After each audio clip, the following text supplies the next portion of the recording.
প্রবল স্রোত ও ঠান্ডা পানিতে ভেসে যাচ্ছিল এক ব্যক্তি। হঠাৎ করেই যেন এক রূপকথার দৃশ্যের মতো শ্বেত শুভ্র ঘোড়ায় চড়ে আসেন এক সাহসী অশ্বারোহী। জীবন বাঁচানোর এক অসম লড়াইয়ে ঝাঁপিয়ে পড়েন নদীতে। প্রত্যক্ষদর্শীর ক্যামেরায় ধরা পড়ে সেই শ্বাসরুদ্ধকর মুহূর্ত। চীনের হুবেই প্রদেশের হান নদীর এই ঘটনাটি এখন প্রশংসিত হচ্ছে সর্বত্র। সাহসী এই ব্যক্তির নাম আরবে ডসব্যাগ। চীনের কাজাক সম্প্রদায়ের এক অভিজ্ঞ অশ্বারোহী তিনি। মাত্র ১৪ বছর বয়স থেকেই তিনি ঘোড়া নিয়ন্ত্রণে পারদর্শী। সেদিনও তার ঘোড়া নিয়ে বন্ধুর সঙ্গে নদীর পাশে হাঁটতে গিয়েছিলেন। হঠাৎই শুনতে পান সাহায্যের আর্তনাদ। নদীর পাড়ে আতঙ্কিত একদল মানুষ দাঁড়িয়ে থাকলেও কেউ ঝাঁপ দেওয়ার সাহস করেননি। কিন্তু আরবে দেরি করেননি এক মুহূর্তও।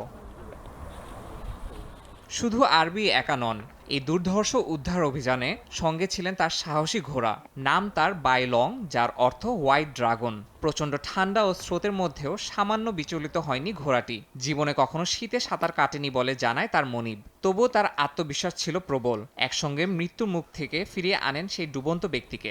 অর্ধেক পাউডারে দ্বিগুণ উজ্জ্বলতা। নতুন রিন অ্যাডভান্সড অর্ধেক পাউডারে দ্বিগুণ উজ্জ্বলতা। আমার ঘোড়া সাহসিকতার প্রমাণ দিয়েছে। আমি তাকে নদীর দিকে আগানোর নির্দেশ দিলে সে সোজা দৌড়ানো শুরু করে।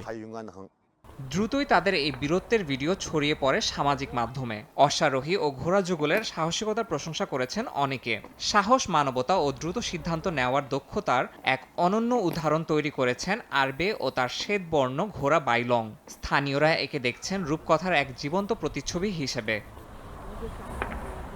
ইয়াসিন মোহাম্মদ জিসান, সময় সংবাদ।